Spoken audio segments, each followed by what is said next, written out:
talk today about passkeys versus passwords. You've probably heard of this new thing called passkey and how does it compare to password and what's the difference? I'd like to talk about that. It caught my interest a couple of weeks ago when they saw suddenly talking about this. Um, for a password, as you know, it's an alphanumeric special character sequence. It's a shared secret, so that you give them the secret and then you have to tell them the secret key in order to let you in. Well, passkey uses public key cryptography. I'm going to discuss this a little bit more, but what I thought might be interesting would be to see a short video, if I can figure out how to do this here, along with everything else, that tells some of the problems that somebody might have, or that gives an example of the problems. This is a video that shows what could happen with passwords. So if you just hold on, it's about 2.5 minutes, and I apologize if you may have seen this before.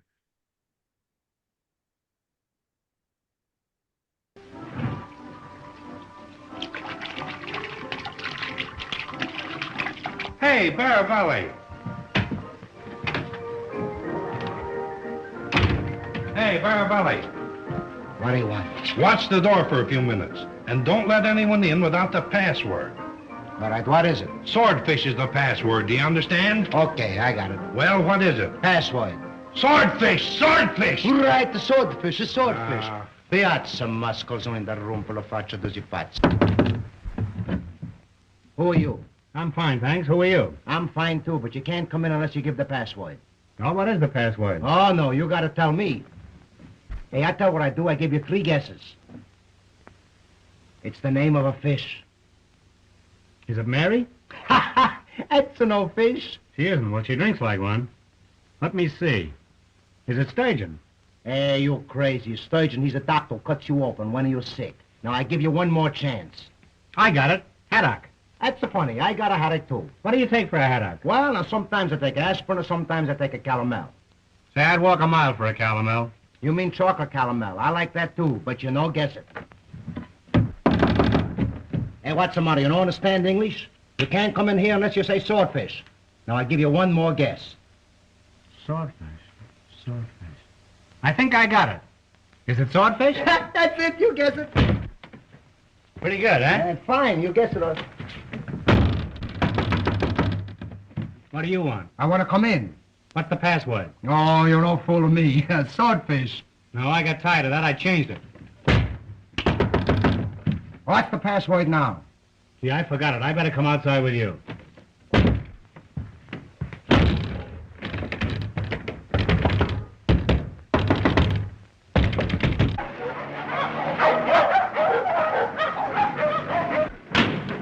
Say, buddy, could you help me out? I'd like to get a cup of coffee. The points there was that the password is easily mistakenly given away or left, like on a sticky on your computer, or it can be changed by somebody who is able to get it. So what's the difference between a password and a passkey? A password is a shared secret. When you create an account, you choose a password, which is a shared secret, and you give it to the website. The website uses a math algorithm to encrypt or scramble the password into a hash. And it saves the hash. That way, it's not saving the password. When you log in, you send the password to the website, which takes the password, does a hash of it, and compares the 2 hashes. And if it's the same, then they let you in. So this means that a password could be guessed. This means that passwords can be seen as they're going through the ether, as they're in transit. It means passwords need to be complex. They need to be long. They have to have uppercase, lowercase, numbers, special characters, so that they're hard to guess and easy to forget. So that it's best to use a password manager to create and store the complex passwords so that you can have them different for each website. And there are some different password managers. I'll be using Bitwarden today. There's 1Password, Dashland, and KeyPass, which is the one I use for my passwords. Another issue is that some websites may save the password without using the hash. And so therefore, if their website is ever compromised, then the password can be stolen. Passcodes use something called public key cryptography. Now, you may be familiar with this. Each passkey is a pair of keys. There's a public key and a private key, and these are mathematically linked together. One is a function and one is the inverse of the function. And they're very long binary strings. So a public key is given to, and it's stored by the website that you're signing up with. It's okay if people see this because it's a public key. So anybody can see this. You give it to that website. And if you have an attacker watching, the attacker says, oh, I have that passkey. The private key is the ones you hold on to and you never share that. So what's public is a public key, and the algorithm that's used to encode it or to encode it, it could be triple DES, AES, or RSA. And an important part is that a function, the function of you put a public key on a string, and then you take provides you an encrypted string. You use the private key to decrypt the string. That's what's important with that. So when you sign in using passcodes, your device asks the website, your device, your computer asks the website to log you in. The website encrypts some arbitrary number. It's called a nonce, but it encrypts some arbitrary number using your public key and sends it to you. Your device uses the private key to decrypt this, because when the website encrypts the public key, private key can decrypt this. So if the website gives you the number 12345, encrypts it into a bunch of garbage characters or meaningless characters, your website can take your site can take your private key and get back to the 12345, send that to the website, and then it verifies that since they sent you the 12345 and you sent it back, that you must really be the person you say you are. So you're logged in. This means that passwords can be guessed, passkeys can't be guessed because they're not like simple passwords. Attackers can't do anything if they can't get your public key. If they do get your public key, I'm sorry. Attackers can't do anything if they get your public key. It's useless without the private key that you'll never share. Attackers can't see anything useful in transit like they can with passwords because they see the public key and they can't use that because you'll be encrypting with the private key, or they'll be encrypted. In any event, they can't do anything to break in as you. And you can have as many public and private key pairs as you want, although I haven't seen in my research, I haven't seen any particular site saying that this is the case, but it appears to be what's happening. So I'm waiting for someone to make an argument that it is possible to guess a passkey. And yeah, I guess it is. If you have a 1024-bit passkey, that's about a 300-digit number. And if you have enough time and computing resources, you will be able to come up with it. It's on the term of maybe centuries or more. And quantum computers may speed this up, and that is a concern. Can you use the passkey on different devices? Can you use it on different devices? Why not? I'm just The same passkey, yes, can be used on different devices. The way How you is that done? Okay, you would do that with a password manager. You would have a password manager that would hold on to your private and public passkeys. And whenever you log on to a different device, you would use that password manager to have access to the passkey that it could use for logging in. Just like you'd use a password manager for password, you'd use the password manager for your passkey. So right now, you're suggested to have different passwords for every site, not That's to right. And you want to so keep with them complex. the passkeys, you do the same thing. You have a different private password, the private part for every different website. It's probably a good idea to do that. It's not quite as insecure, but it's probably a good idea to do that. Steve, I have a question. I use passkeys right now on my Macintosh, Yep. but I also have an iPhone and I also have an iPad. And are you saying that my private key needs to be stored on each one of them and be same each one of them? Well, Or do I have to have you're breaking up a bit, and that could be a three problem over here. I think what you're personas? saying is that you have to have separate private and public passkeys on each device. You would if you didn't use a password manager. So if you use a password, And but the password manager, yeah, password manager is sharing your key. the password manager is making your key available to you, just like your password manager is making your passwords available to you. So you're using the password manager as a vault, as a store, as a data store to store all of your passwords, and it can also be used to store your pass keys. In other words, Passkey may be thousands of digits long, and therefore you Yeah. have to memorize it. Yeah. And you need to keep it somewhere where you can go find it. in other words, the pass key is not actually recorded onto the device. It can be used directly off of a dongle or a store. Okay, so here's what I have seen. When I try to use the password, it frequently will put up a QR code and tell me to put my phone in front of the QR code. And it seems to me that it's really all on my phone in this case, and that whether it's my Macintosh or my iPad, it's all coming back and sucking it off my phone because of the QR code. And I realize this is getting a very complex conversation. Well, I'm okay. I Without will. any pictures, it's all harder. Yeah, I will say I'm not an expert on this. I just started learning this about a week ago, so I'm working on a week's knowledge. I understand. I understand. Well, and I mean, you can imagine this. I mean, I was studying this all night long. Passwords, pass keys, sleep deprivation. I passed out.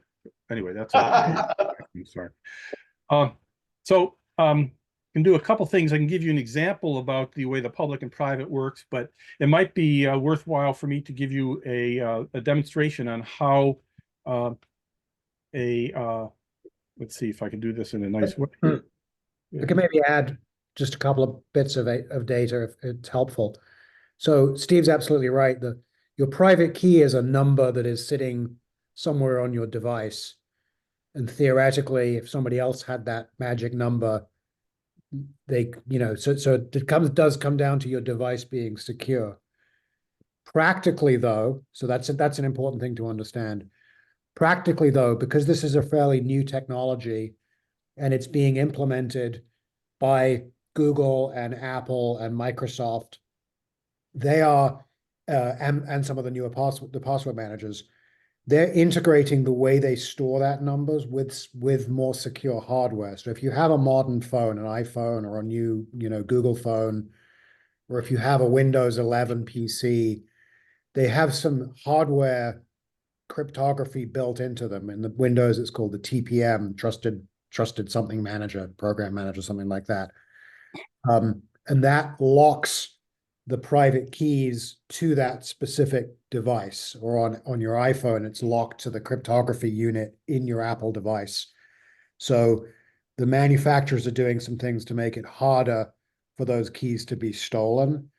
But theoretically, if this is on an older machine that doesn't have those hardware protections, or you're using kind of poor software to manage them, you do still have the problem that this magic number, your private key, could be used somewhere else. Trusted platform manager. Thank you, Barry. So I'd like to give I know we have a couple of people with hands up, but I'd like to give an example of how this is working, if that's right. So if I'm going to share this desktop again, and no videos, anything. I was looking for places to use to demonstrate this, and there's a website that when I point you to where my slides are being stored, my information is stored. There's a website you can go to find sites that support passkeys. So I wanted to use one for this demo that I would never be using myself. I didn't want to go to my bank because I might accidentally give you access to the $10 or $20 that are in there.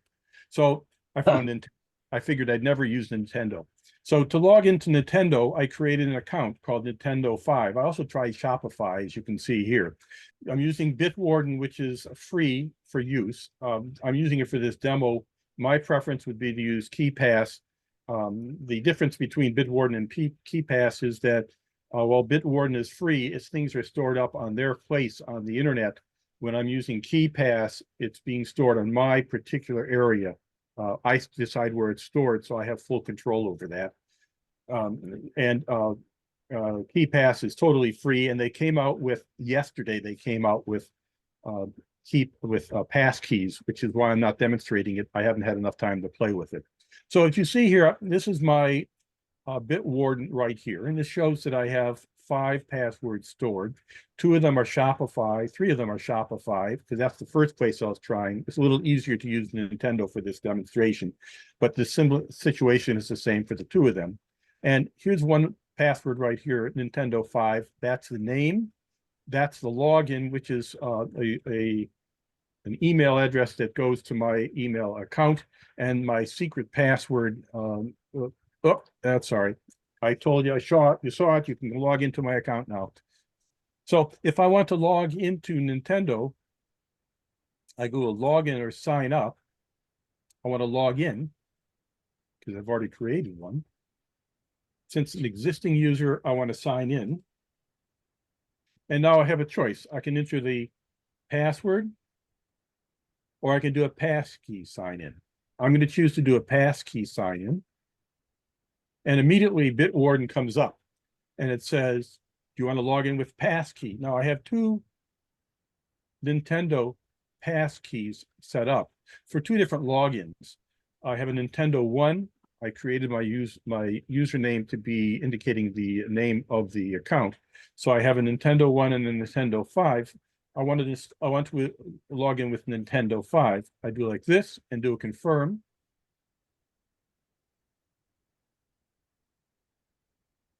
And I'm logged in. And this is all I wrote. It's Greek to me. So we have just logged in using passkey. Now, how do we create this? We would go through and sign out.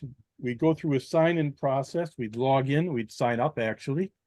We would get, I'm not going to go through this given the time, but you'd sign in, you'd sign up rather, password, ID and password, and then you would get a authentication code and it would create the account. Then you go to the account and you tell it that you want to, see, I'll have you do that here on this existing one, sign in with existing users, use my pass key for Nintendo 5. At this point, I'm logged into Nintendo. Once you're in here, okay, what I'm into my NordVPN, my Nintendo site, and what I'm planning on doing is sign in and create another pass key. And when I click on this, it goes here, and then I have a sign in. I can edit pass key, and I can register a new pass key. If I want to register a new pass key on this particular site, I do a register. And as soon as you do that, now for this particular program called Bitwarden, it's telling me that I already have one. I can view it. I didn't know I could view it. But that's basically the process you would go through to create a new passkey for that. Now, as for that's basically what I was going to talk about. I could give I can use Touch ID to sign in too. I have a quick question. Yeah, please go ahead. It's showing a picture of a PC and a phone. If you chose not to use Bitwarden, how would it know your phone and how to talk to it and put the code there? Well, when I was going through and playing with this, at one point it said, do you want to use your fingerprint? Which on your phone could be your fingerprint or your login ID or your face ID, I presume. So Mhm. it looks like that you need some way to enable your Apple apparently accepts passkeys so that you can put it into the Apple keychain. I'm not an expert on this, as I said.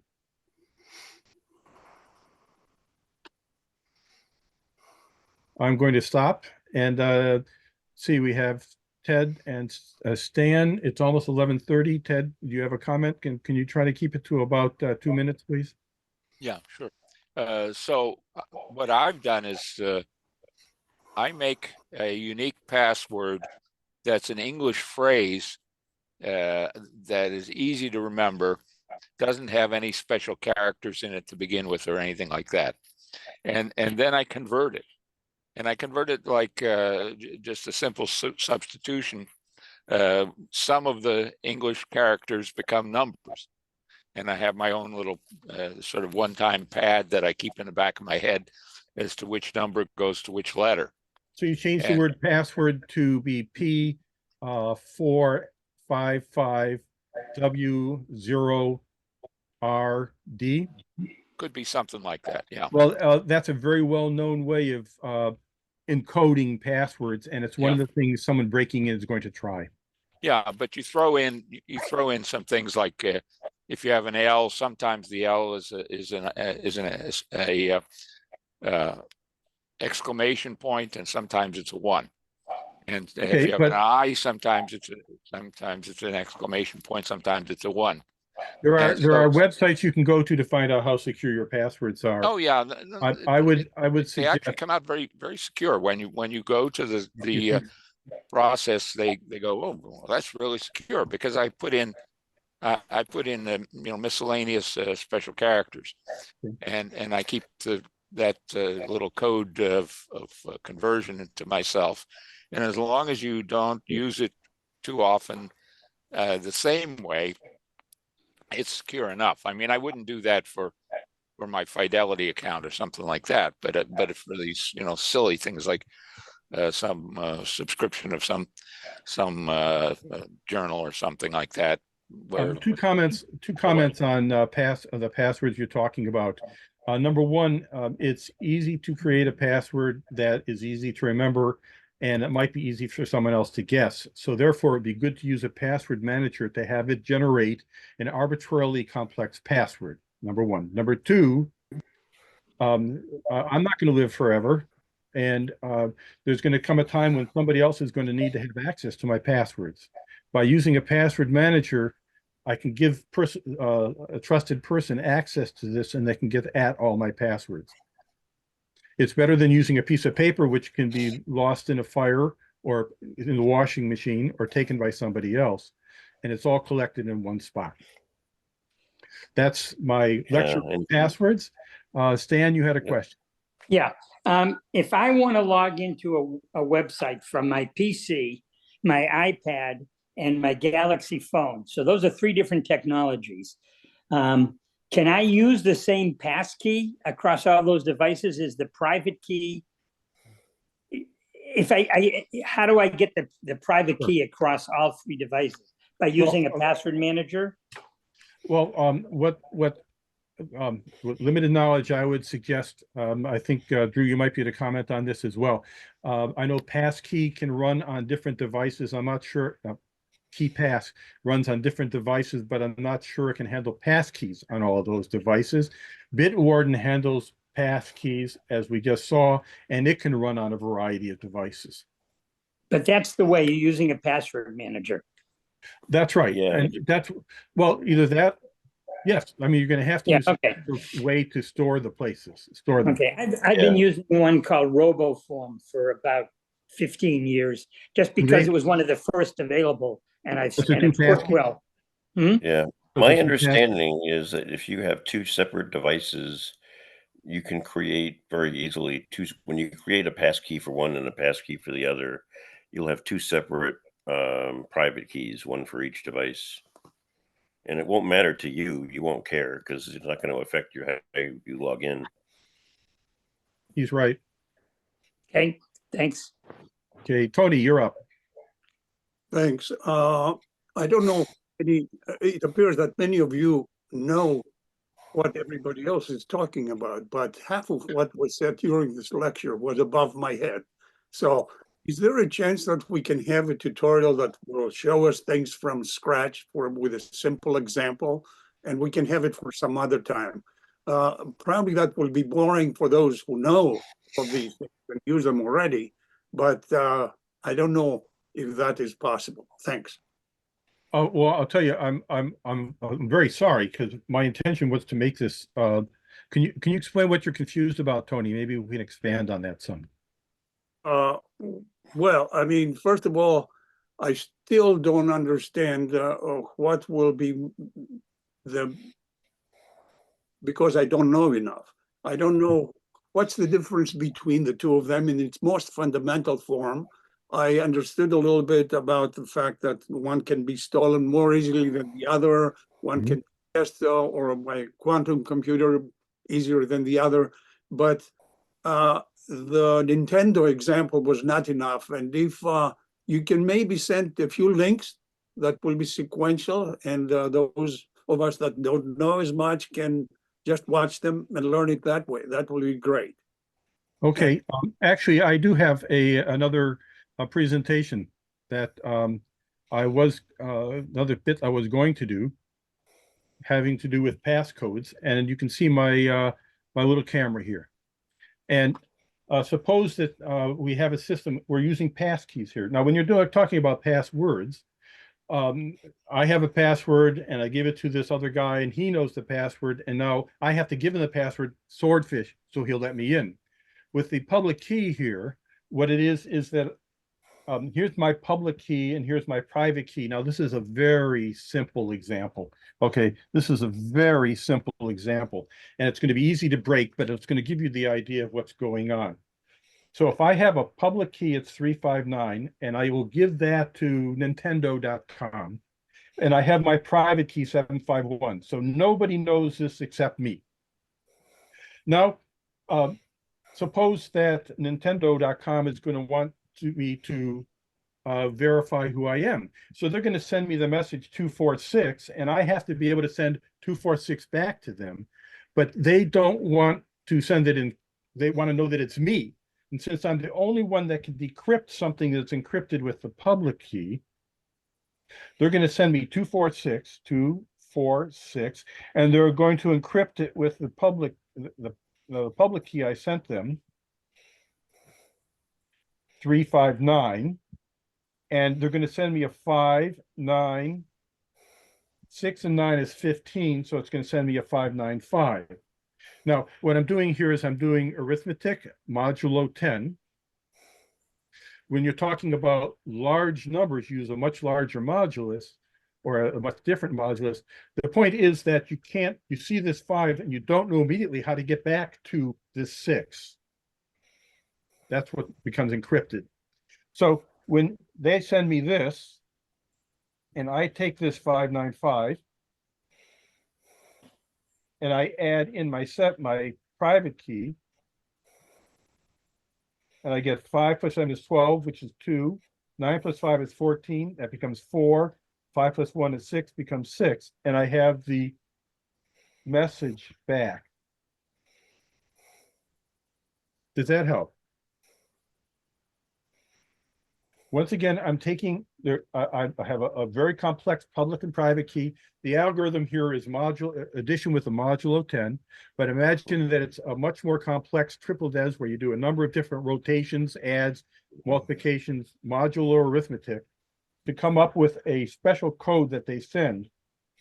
And since I have the private key, I'm the only one that can decrypt this and come back with the code that I can send them to tell them who I am. Nobody else, for instance, Bob would see that this 595 comes in, but unless he knows that this private key, he won't be able to decrypt that. Right.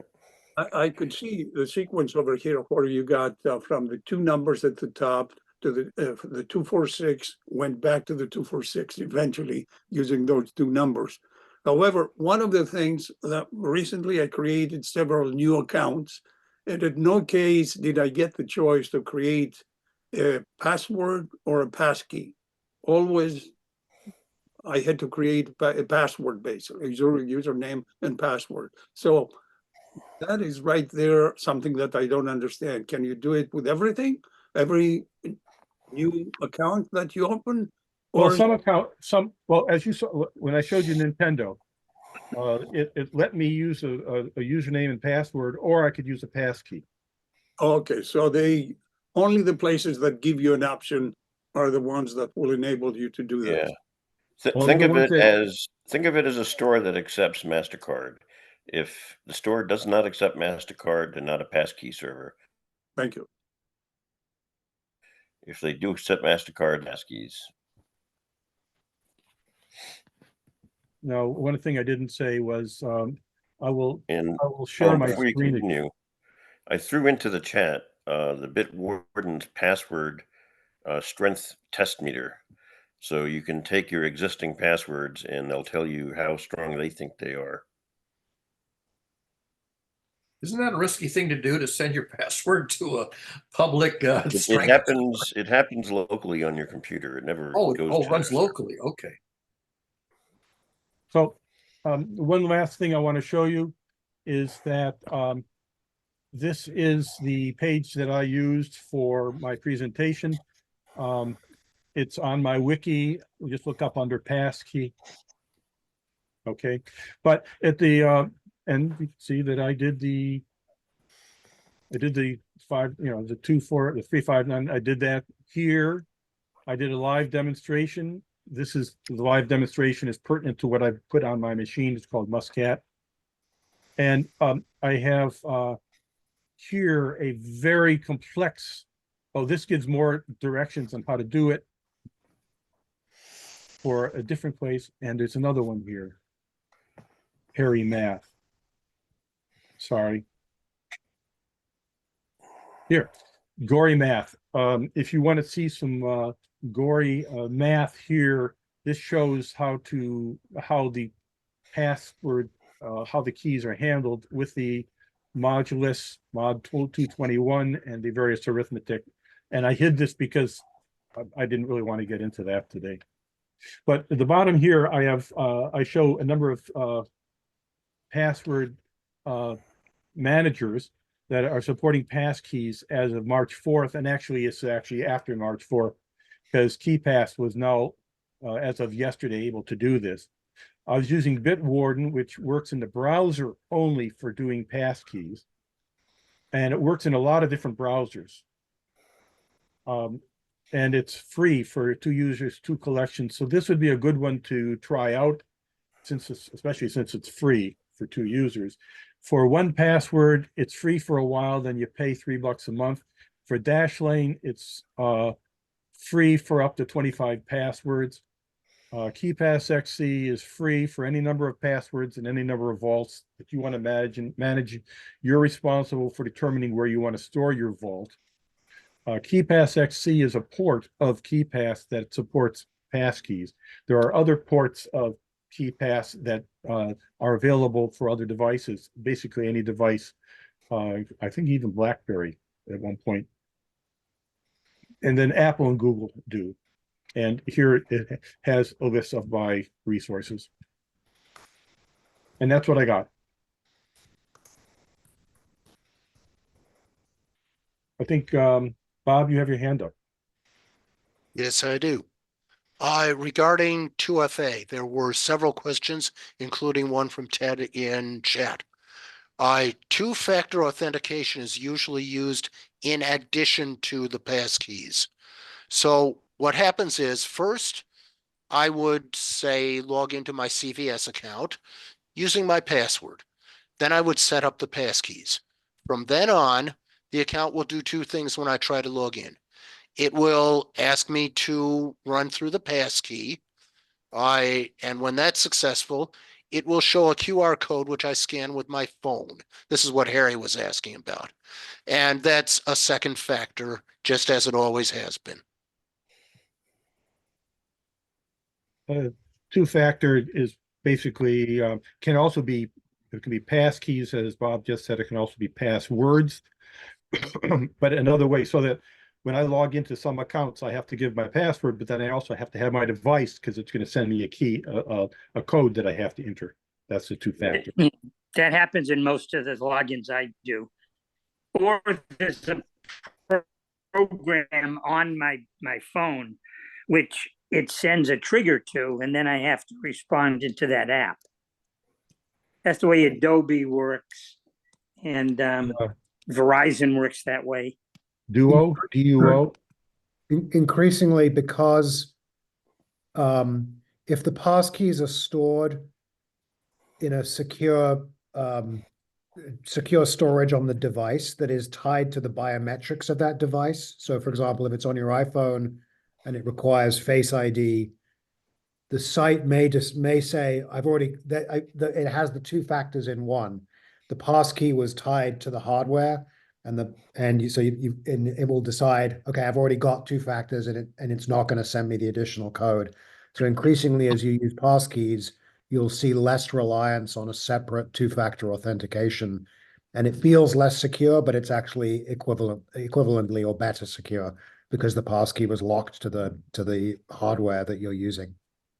What it's trying to do is validate two of the three factors: something you know, something you are, or something you have. That's and right. the R would be your face or fingerprints. The no is your password or passkey, and then you might have be sent a code you have to put back, which I guess is also something you are. No, that's something you have. If the passcode was sent to your phone. Right. Sorry. Yep. Yeah, I've only signed up for a few passkey sites. None of them ask for another factor. It's passkey and in. Well, I found that some sites give you the opportunity of allowing a second factor. We have questions from Ted and from Bob. Yeah. So on the two-factor thing, I think that there's been an explosion of excessive concern over security, and because that's the kind of thing that's used in real national security type settings, but people are thinking about everything that can possibly be stolen or whatever, and I'm having a horrible time trying to re-up my IEEE life membership setting. Every year you ask to re-up it, because even though you get the free regular membership, if you're a life member, you still have to pay for subscriptions for any journals and things like that you might get that are outside of the main membership. And I'm having a horrible time dealing with it, because the people who are available on the phone in Piscataway cannot actually reset this thing for you. All they can do is try to give you helping assistance that is useless. And I've finally gotten to the point where there's a person now attached to a challenge problem number, but they haven't been very helpful, because they've been asking for my email address. And I said, well, you've got my email address. It's intrinsic to the thing. So I don't know what the problem is. In any event, that just I think it's excessive. Okay. Thank you, Bob Melanson. What if I want to log on from several computers, some of which are mine or my wife's, and some of which aren't? Mm-hmm. Well, no problem. No problem. I wouldn't have a problem with that, because I store my password file. I could store it on a memory stick that I could bring to that person's computer, or I store it on a place in the cloud. Alternatively, if I was using Bitwarden, I could go to that other person's machine and log into Bitwarden and have access to my passwords, or some of the other password managers as well. Right. One of the nice things about Bitwarden is that you can actually get to your passwords from any computer. Yeah, these online password managers allow you to do that. So were you to do Bitwarden, you would just go to that machine and you'd log on it without saving the logon password. Now you have Bitwarden on that computer, and you can get at your passwords and use them from there. There's another protocol that some websites, I think GitHub does this, where if you went to a strange computer and you tried to log in, and it says, "Oh, I see Bob has a passkey registered to this account, but it's not on this computer, but it's on his phone." It can send a notification to your phone, which is now biometrically tied to you. The phone says someone's trying to log in over on this computer, and you can approve or deny it, and it will actually allow you effectively to log in remote, almost using a remote passcode, by using the passkey on a trusted device. So there are some for smarter websites that have that understand these protocols. There are some clever ways to do it. All of these things open up by the way, SMS two-factor authentication, where it texts you a code. You make me log into your bank and it sends you a 6-digit code on your SMS. Texts you one. All of these are also open to social engineering attacks, where you're engaged with a scammer for some reason on email or text, and they say, "I'm going to send you a 6-digit code to verify who you are." What they're actually doing is they're changing the password in some other account. So never, ever, ever, ever give somebody one of these 6-digit codes unless you are certain that you're logging into a site that you're logging into, or never approve a login unless you know that you're actively trying to log into that site on another device. I'm beginning to buy into Ted's notion that we're overdoing security. Well, something Although about I do it for my bank account anywhere they can take money from me, but otherwise I must admit I don't bother that much. Well, so again, I mentioned this a couple of weeks ago. Counterintuitive, the bank ones and financial ones are obviously important to protect. Counterintuitively, the most important accounts to protect are your email accounts. And the reason is that too. When you forget your passwords, they're going to send you reset emails. And so if somebody can get to your email, they can send themselves the reset links to your passwords, and now they can go and take over other accounts that you have. So I did that just the other day. yeah, put as much protection around your email accounts as you possibly can. Another thing associated with that, Adam, you probably have thought of this as well, is when they say, "Okay, we're going to give you some alternate means to get in case you have forgotten your password. What was your mother's maiden name? What was your first dog? What was the name of your firstborn kid?" If you put the correct answers in for those, they can a person trying an attacker can find out those things about you. So you have to treat those as passwords as well. So when I'm logging in, it says, on what street were you born? I would say Atlantic Avenue, when that was not the street I was born on. Or what's the name of your first girlfriend? And I'll say Brown Tree, which is not my, it's not my, but they will try. Someone trying to attack will try the girlfriend, and now I can't use Brown Tree because I told you that with one of my ones.